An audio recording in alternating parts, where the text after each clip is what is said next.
Hello everyone, Peter here in the garage. Today we're going to build the women's ride in the park. I have just a few tools I put over here. You don't need very many. In fact, you can really get by with some very basic tools.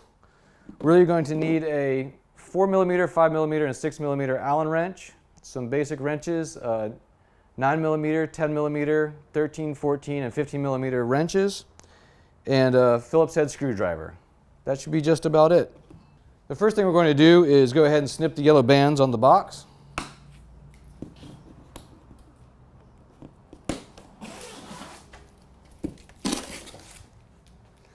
When you open the box, be careful. It is stapled. These staples are pretty sharp, and they can cut you.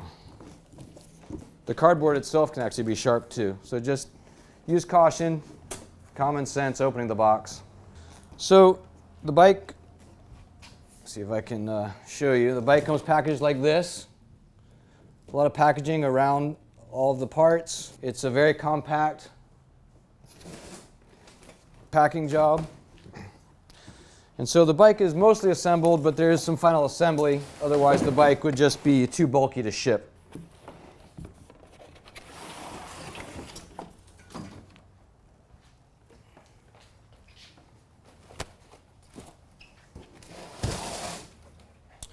So here's the bike, pulled out of the box.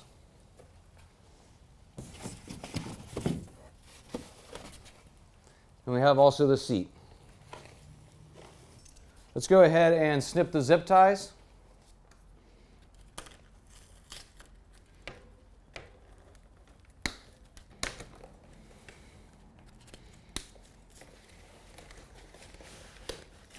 Carefully remove the front wheel and front fender.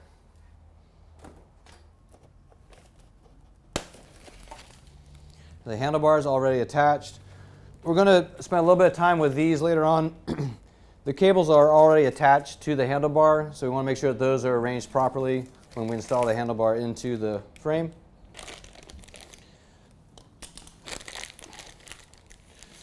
Just as a placeholder, I often go ahead and just stick it right in there, just to allow it to be held right there and not drag on the floor.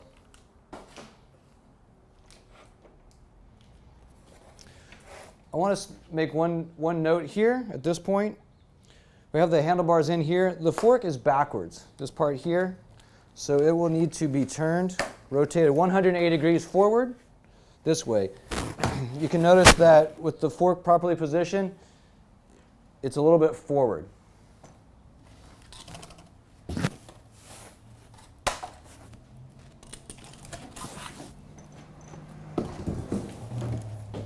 To remove the fork protector,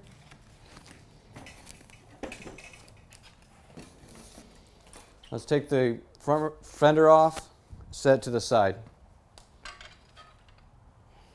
Very important, there's a small box in the large box. Before we start assembling any of the bicycle, we want to go ahead and open this box and pull out the parts that are in it. I'll cut the tape. Pull the box open.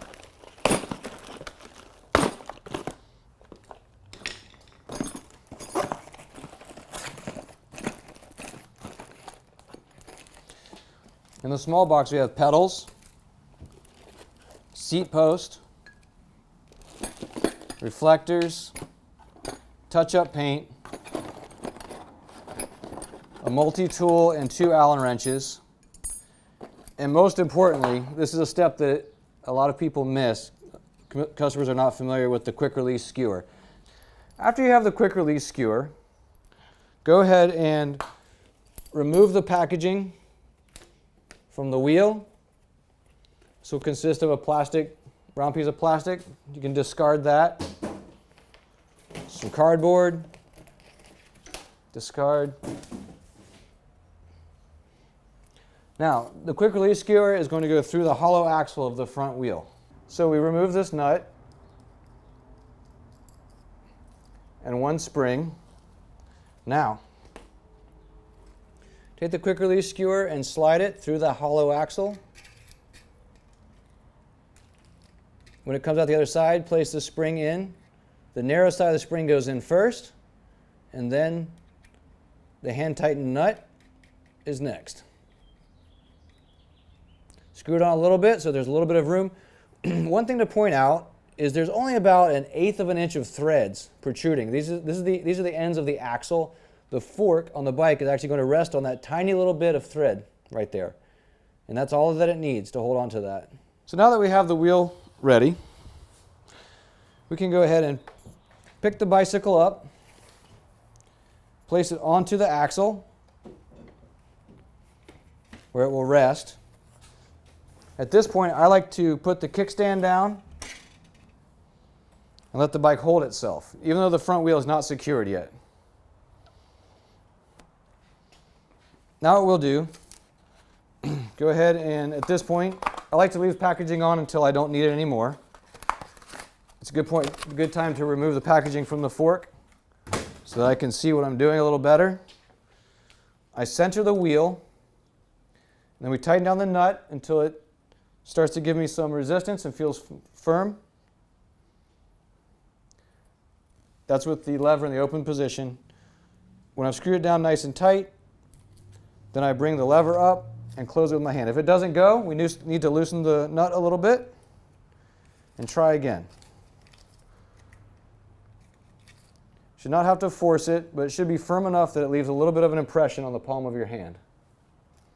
And that will hold the wheel nice and securely, and it should spin nice and freely. One thing we want to do when you are putting the wheel in, to make sure that it is centered in the fork. This one right here at the moment is leaning to the right. You can see that the wheel is closer to the fork on this side than it is to this side.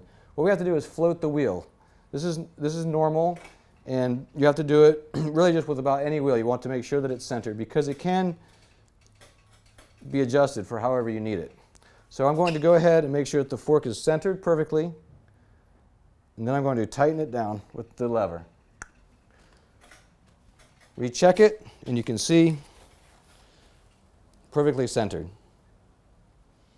Okay, we'll continue on. Now's the time when I'm going to go ahead and tighten in the handlebar stem. I'm going to hold the bike straight up and down.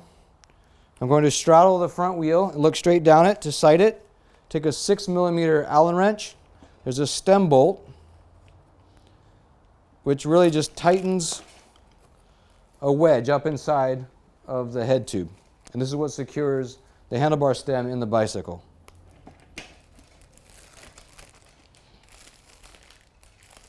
Make sure it's nicely lined up. This may not be perfect. Everyone's eye is different. Your left eye may even be different from your right eye. So you just do as best you can. You can always adjust it later.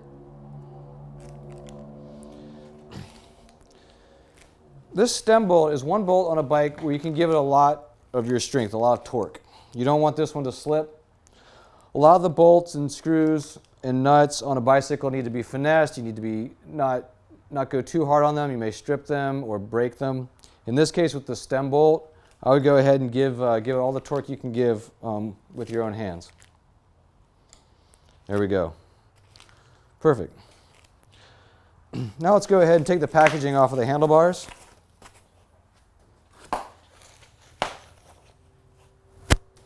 You can leave the plastic on, the plastic wrapping here if you want right now. Take off the instruction manual. The instruction manual. Sometimes instruction manuals come in from other bikes. Sometimes they need to be updated. Sometimes bikes have shipped to a different warehouse before the manual has been able to be updated. Sometimes these things happen. The manual, if the manual seems to be off or not be for the right bike, please let us know or refer to this video for the proper instruction. Also, if it seems like it asks for parts that should be there or not there, or you're a little confused, I would always suggest just build the bike as best you can. If there is a part that's needed, you will know it when you get to that. It's highly likely that the instruction manual maybe is mentioning a part that was on a different generation of the bicycle, and it just needs to be edited. So use the instruction manual as a good guide. It should be perfect. It may not be. It may need an edit. So if it does seem like something's off, just give us a call, refer to this video, or always proceed with just building the bicycle. Even if it is missing a part, which most likely it is not, you'll be able to get the bike to a rideable condition where you can ride and enjoy the bike, and then either wait for a part, find a part, or get some technical assistance to finish assembly. On the bottom side of the stem, there is a clamp bolt here that clamps the handlebar. This is also a 6mm. Just going to loosen that a little bit, not all the way, just a few turns, and then rotate the handlebars upward. Normally, with the bike straight up and down, the rule of thumb is that the grips should be parallel to the ground. You may find when you ride that you like them more up, you like them more down. That will be personal preference. But the rule of thumb for starting out is always about parallel to the ground. When you have it like that, go ahead and hold it in the position that you like. Tighten down on that 6mm bolt. Again, this is another bolt where you can go ahead and give it plenty of torque.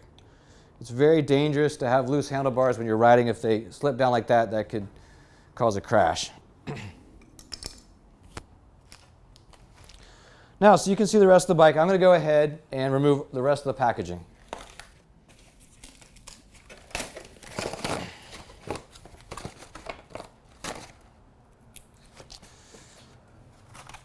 And there you go, there's your beautiful new bike. The next step that I like to do, since there isn't a seat in the way or anything else, is go ahead and let's put the pedals in. The pedals need a little bit of explanation. There's an interesting little point that I have to make about the pedals. The pedals on bikes, there are labeled right and left. This is very important. It's because the thread on the pedal that helps it thread into the crank arms have different directions. The right one has right-handed thread, the left one has left-handed thread, so it's reverse threaded, which means on the right one, you will go ahead and screw it in the normal way, in a clockwise direction, which we say righty-tighty. But the left one, we will be screwing it in a reverse direction, so we'll be screwing it in counterclockwise, which is normally the loosening direction. So in this case, it's not righty-tighty. With the left one, it's lefty-tighty. We'll go ahead and do that. One way that we think of it in the bicycle world is that they both just tighten towards the front of the bike. So we'll go ahead and put the front one in. We'll go ahead and put the right one in. At a certain point, you will need a wrench. That's a 15mm wrench. You can either use the multi-tool that came with the bike,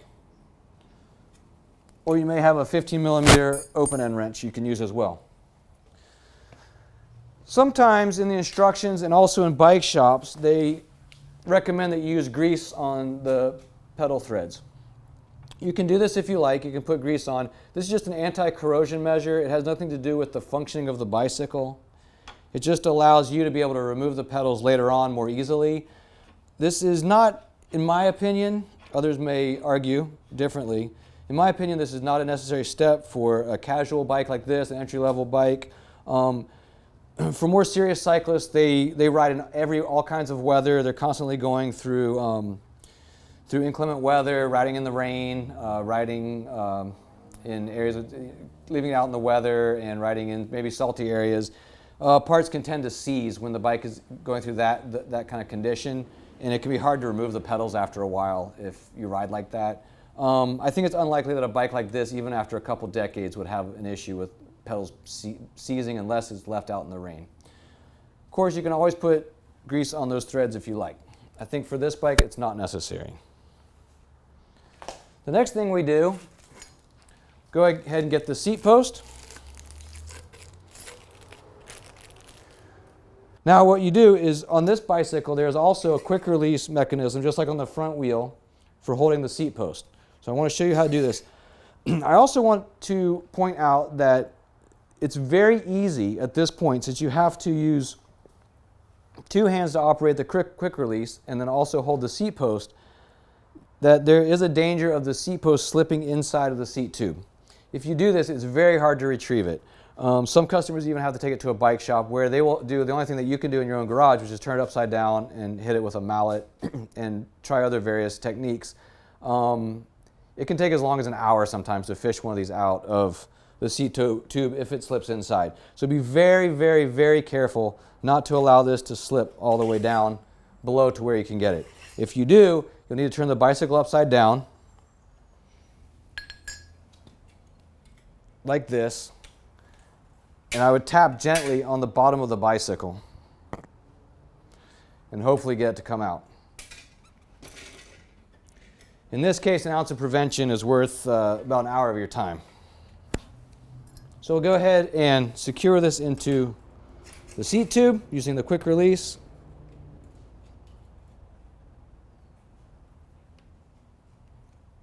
You want this one to be pretty firm and leave a nice impression in the palm of your hand because it is supporting weight. We don't want to slip down or to twist from side to side.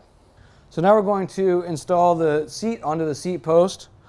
On the ride in the park, it's secured by 2 nuts. These are 13 millimeter nuts that can be tightened with the wrench or the multi-tool that's provided. The wrench, of course, it will be easier. The important thing to remember about this is with these 2 nuts, they need to be tightened evenly. So tighten one a little bit, then tighten the next a little bit. The other one, the other one. Going back and forth, make sure that they are evenly secured. If you go ahead and tighten one down all the way, the other nut will likely not have enough threads and the threads will strip on that one. So go ahead, just tighten a little bit on each side, going back and forth so that they tighten evenly.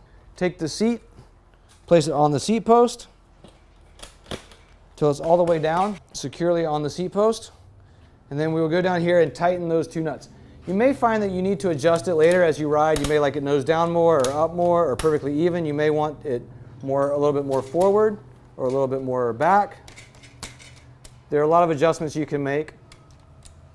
Just go ahead and make it level to start off with and maybe about situated midway between more forward and more backward. And then we're going to tighten the 2 nuts evenly. A couple turns on one side, a couple turns on the other.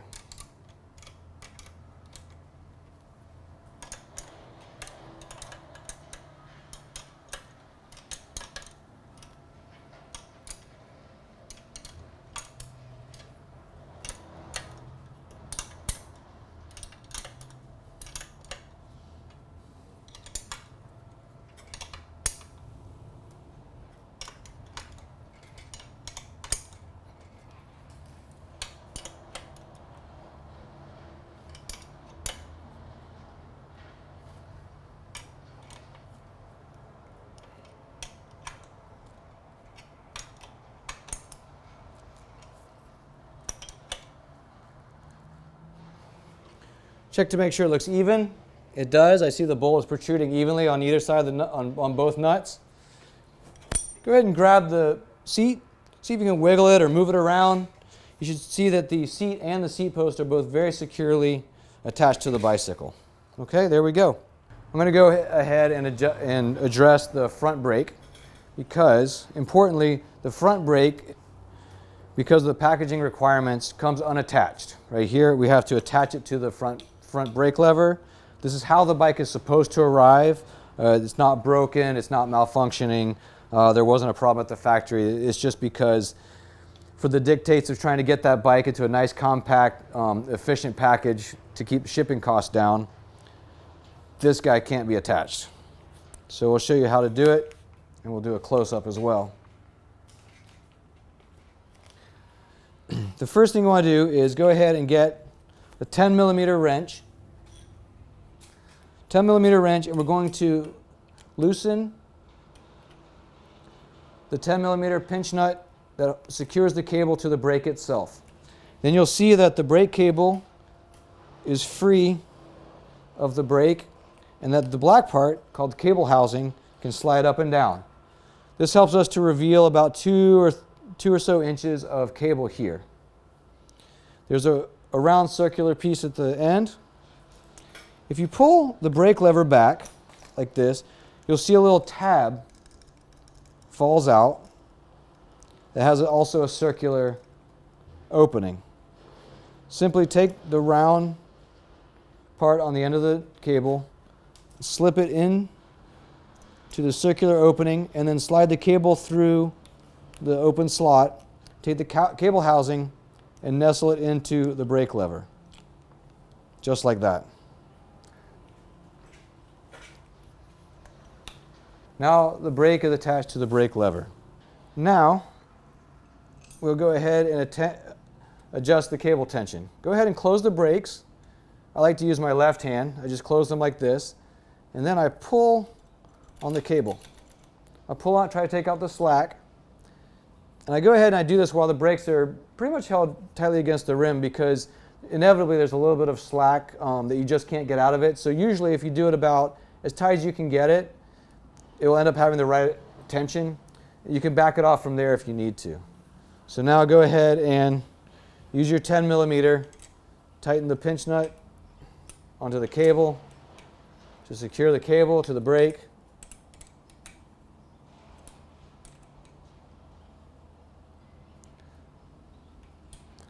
Next, while we still have it here, we'll check for cable tension in a second.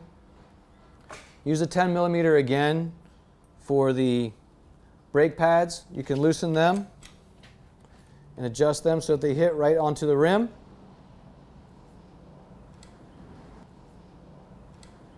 The most important safety consideration here is that the brakes do not rub on any part of the rubber tire. The rubber part is called the tire. The rest of it's called a wheel. And together they're also called a wheel. But when we say tire, we only mean the rubber part. So we don't want the brake to ever rub the rubber, the tire, where it can wear through and cause a flat, which again could be dangerous and certainly inconvenient. Now that I have the brake pads adjusted for the rim, go ahead and give the lever a few squeezes and see what the brakes do. If you like how they feel, these are great. They're hitting the rim perfectly. And then lastly, we also want to go ahead and pick the front of the bike up and spin the wheel and just make sure that the brakes aren't touching at all. Feels good. Let's go ahead and see how the back ones feel. The back ones are loose in this case. They feel like they are closing all the way to the grips. So we'll go ahead and tighten the rear brakes as well. Same operation. Exact same brake. Just go ahead and, where's my tab? I like to hold them shut with my hand down here. Loosen the pinch nut that secures the cable. Take the tension out and retighten. That will take the slack out of the cable and give you the tension, the feeling that you want. Give it a few squeezes to let everything settle in. And then pick the rear of the bike up and give the wheel a spin to make sure that nothing is dragging. The fender is hitting the tire in this case, but we haven't installed the fender yet.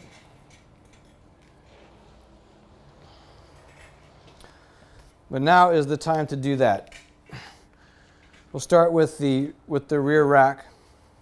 On this bike, in this generation of the bicycle, inside the bag with the reflectors are some bolts that we need to secure the rear rack and the fenders. So we have the rear reflector, front reflector. This one mounts on the handlebar, this one on the seat post. And then we have hardware for the rear rack and the fenders.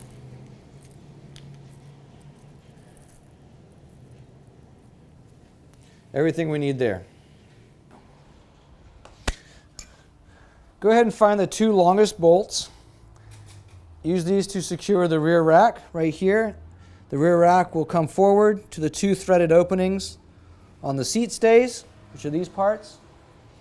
Simply place the bolts into the threaded opening and then secure it with a 4 millimeter Allen wrench.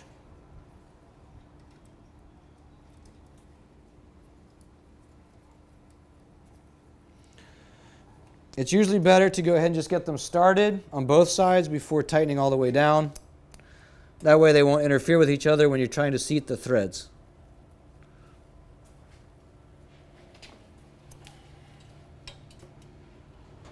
After tightening these two at the top, go ahead and check the ones at the bottom, because they will need a little bit of tightening. With bolts for the rear rack and the fender, unlike the ones at the handlebar stem, don't give them everything you have, because you can strip those, you can break them. They're not big bolts. They're certainly strong enough to do their job. You can even hold up to 50 pounds on a rack like this. But it's quite easy to strip or break those bolts if you give them too much torque. So just finesse those, get them snug, but be careful not to over tighten. It's quite easy to do with this 4mm Allen. Okay. Now we'll look at the rear fender. Down here there's one more piece of packaging I did not remove on the rear derailleur, but this is packaging. Yank that out. Discard. Same with the other side. There's another piece of plastic. Pull it off. Just discard that. Now we'll take two of the shorter 4mm bolts and simply take the fender stay or fender strut, you can call either one, and use that bolt to secure it to the bike in the threaded opening. Now, with fenders, it's very important to remark on fenders. Fenders are not precision parts.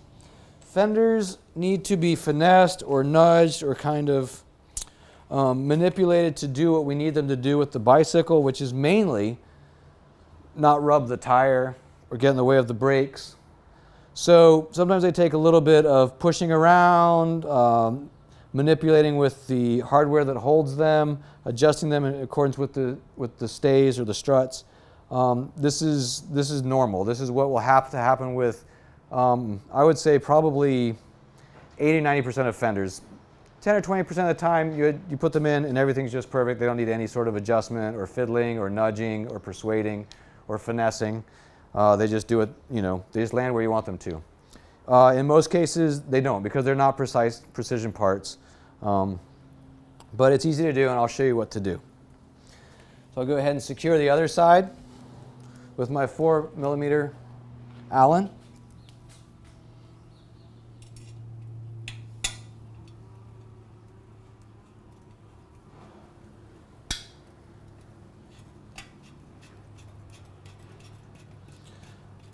Again, this is a bolt that can be easily stripped or broken.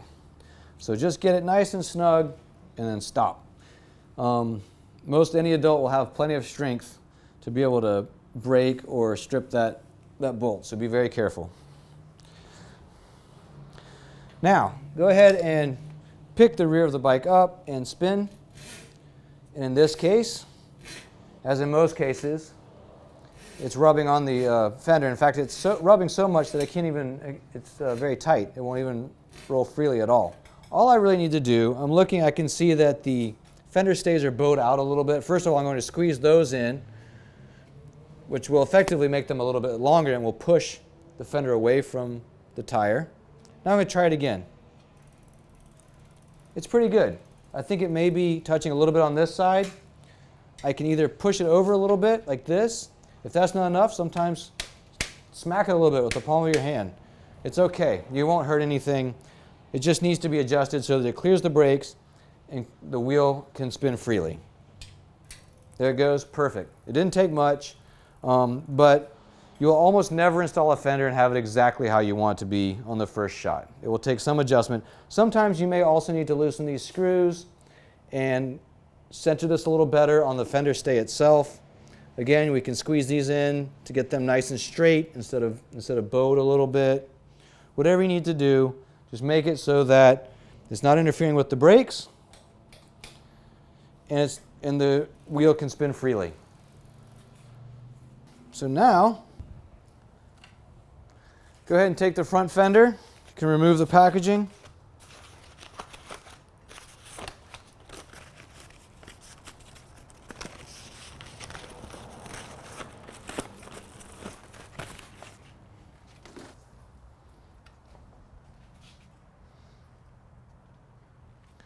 The front fender is going to attach to the front brake.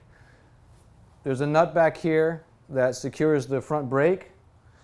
That's the same thing that's going to hold on to our front fender on this tab here. And we'll do a close-up of that.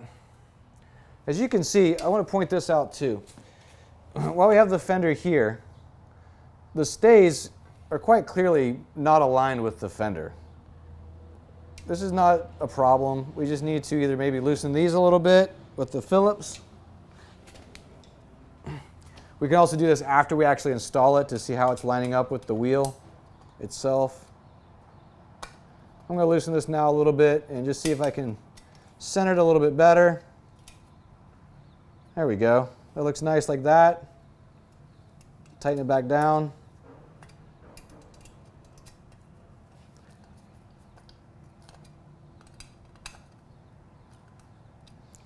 Swing this back out how it's supposed to be, like this.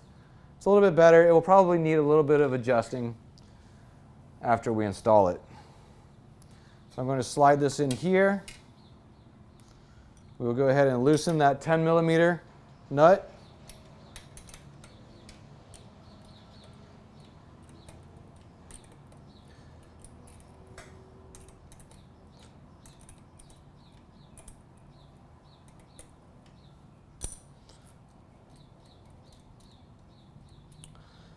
There's a washer and two spacers. The curved one will go right up against the fork. And then there's a wide spacer and a washer. I would go ahead and stick the tab right on after the curved spacer, put on the thick spacer, then the washer, lastly the nut. The nut is a nylock nut. It has nylon in the inside, which locks it onto the thread so it can't back out again. That means that you'll only be able to get it finger tight up until that nylon begins to engage, at which point you'll have to use a wrench to actually get it all the way on there. We'll go ahead and tighten that back down. I would leave it a little bit loose so that we can go ahead and manipulate the fender a little bit before we tighten everything down. You want to use the short hex screws that can be secured either with a Phillips. They can either use a Phillips to install them or a 10mm socket or wrench. I'm going to use my 10mm socket just to make it easy. That will thread right into the eyelet on the fork. It's important to note that you're securing it to the eyelet to the rear, not the one to the front. If you put in the one on the front, it will come in too close to the tire. And we'll do it on the other side.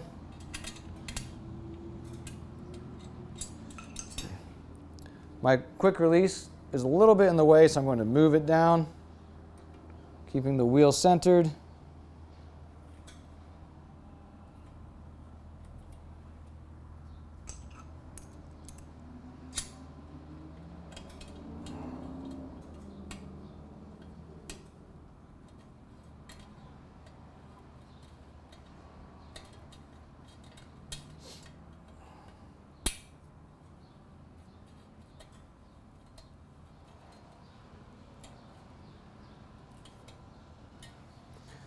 Now, maybe you can see on this side of the wheel, the fender is very close to this side of the tire, and on this side it's far away. We can just push it over or tap it a little bit or loosen these screws back here again to center it a little better on the stay, like this.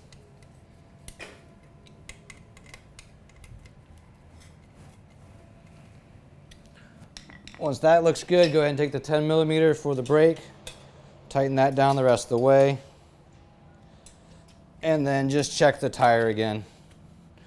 And it's perfect now, but remember, on this one when I installed it, the fender was not perfect by any stretch of the imagination. It was off-center on the stay, it was rubbing on the tire, and I had to adjust it, just like with the rear one. Almost always, the fender will take some adjusting of some sort. And if that even requires maybe grabbing the front of the fender, for instance, and just kind of physically pulling on it a little bit, twisting it, nudging it in the way that you need to. That's what has to be done. They're not precision parts. You can remove the plastic on the handlebar if you like at this point or earlier. All right, let's go ahead and adjust the rear derailleur. The rear derailleur does not come pre-adjusted. It may be close, it may be workable. We could ride the bike right now and probably have an enjoyable ride, but it's highly unlikely that the gears would be how we want them to be. It's much easier to adjust gears in a bike stand. And here in the garage, we don't have a bike stand, so I'm going to show you how to adjust the gears without the bike stand.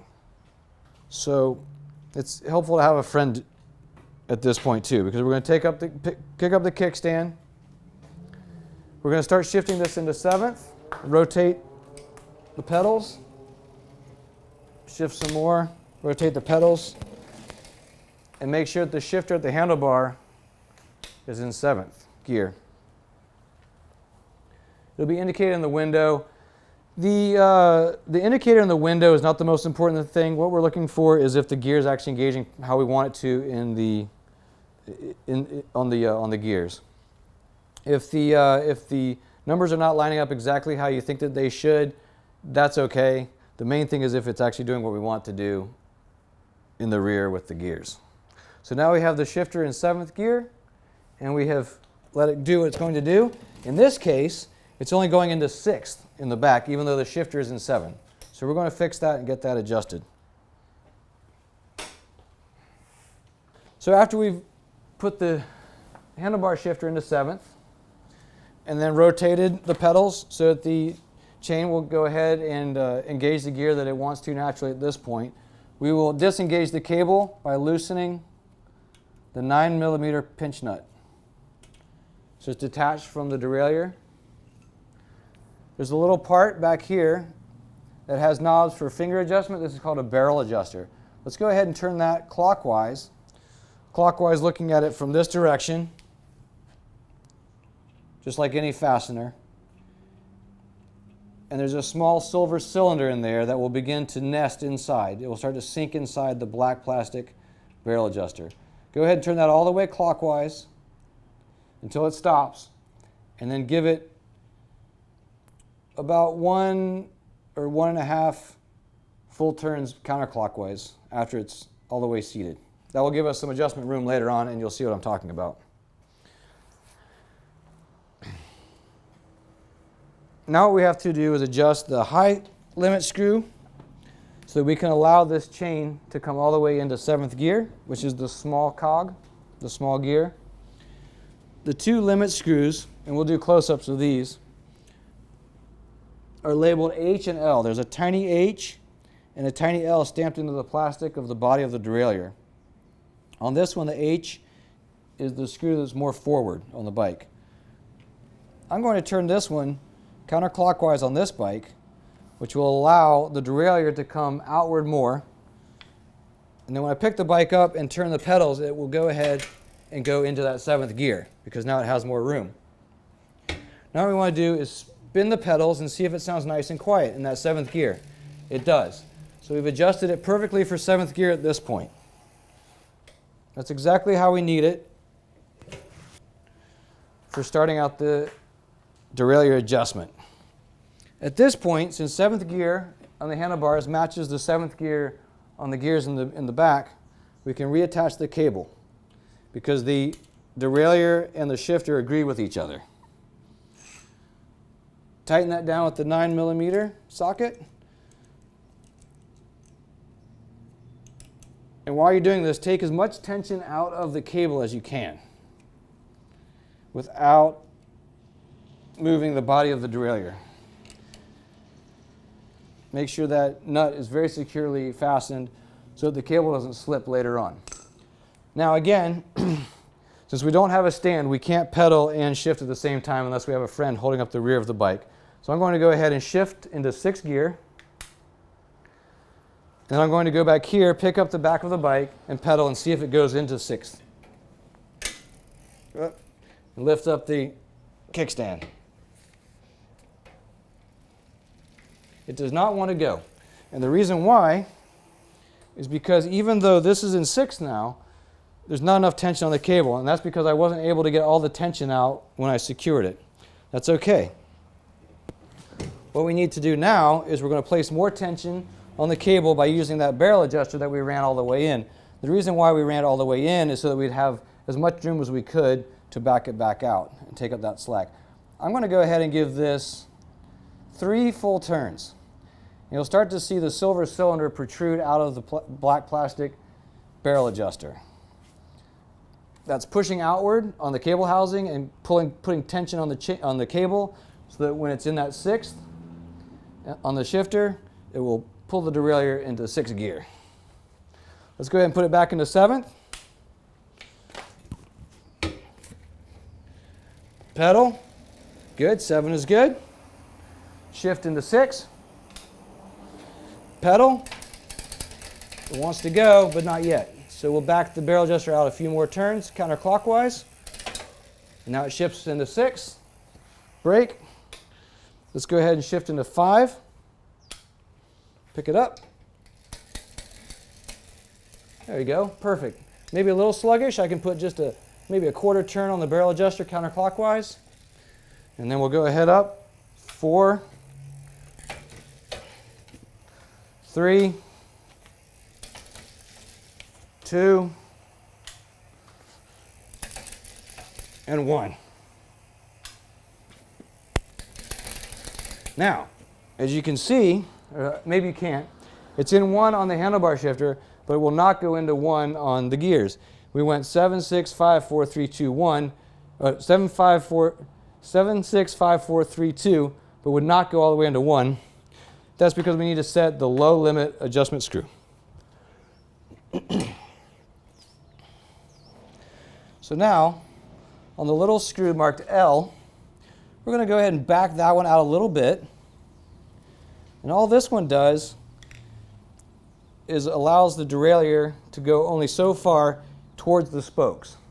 In this case, we need a little bit more room. It wasn't going far enough to get all the way into number 1. So I've backed it off a little bit. I'm going to put the shifter back into 2nd because it's in 2nd gear here. Give it a couple turns. And then shift into 1st. It should go in now. It does, but it's making noise because I didn't back out enough. We'll back that limit screw out 1 more turn, and it should get nice and quiet.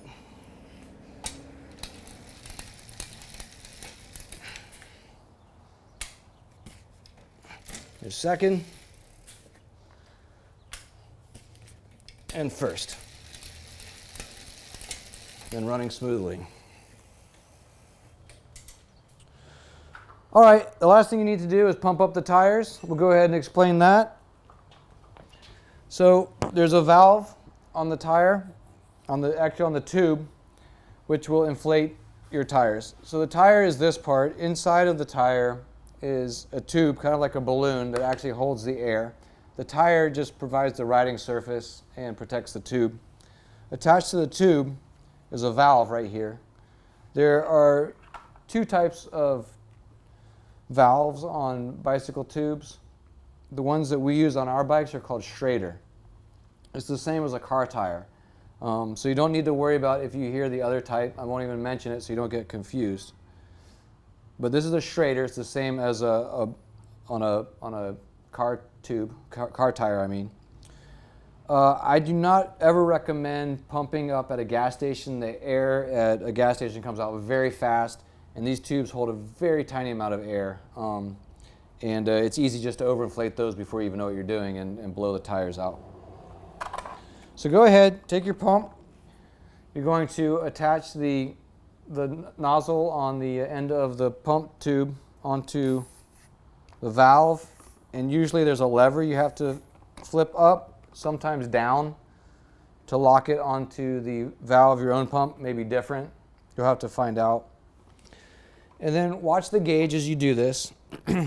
It's always important to make sure that everything is seated nicely on the wheel. So you want to go ahead and look around the entire length, the entire circumference of the wheel along the tire, and make sure it looks like the tire has nestled into the rim nicely all the way around.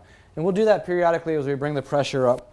On this tire, the recommended pressure is 50 to 75 psi. I've mentioned elsewhere in the video that it's my opinion you should always keep at the very highest end, the 75. That will make the riding much easier than it would be at 50. And there's really never a reason for this sort of recreational riding to have the pressure lower than the highest. And if you do keep it at 75, you'll find the ride is just very efficient and very, very pleasant. When it gets lower, you may not even notice it as time goes on, but it actually gets harder and harder. If you were to compare a bike that has 50 psi to one that has 75, you would notice it instantly. So we'll go ahead and pump it up. A lot of people just try and use their arm strength. I use my whole body. I let my body fall with the pump. Let gravity help you out.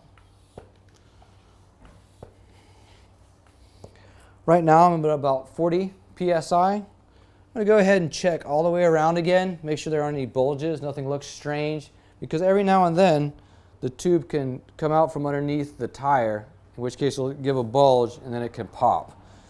So just go around and look, make sure everything looks good. It does.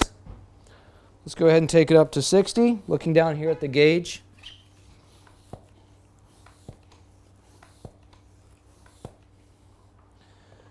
Check again. Okay, everything looks very good around the rim. And go ahead and take it up to 75.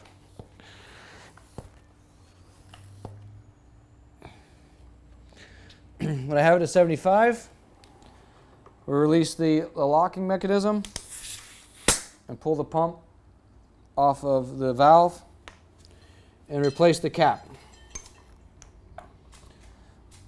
The cap does not hold the air in. The cap just protects the valve from grit and debris. If you don't have a cap, you can ride the bike without it. It won't lose air. But it's best to have the cap because it does protect the valve. The valve is a very delicate part that if it gets grit and grime in it, it can malfunction. Then you'll have to change your tube, which is not, it's not fun if you wouldn't have to do it otherwise.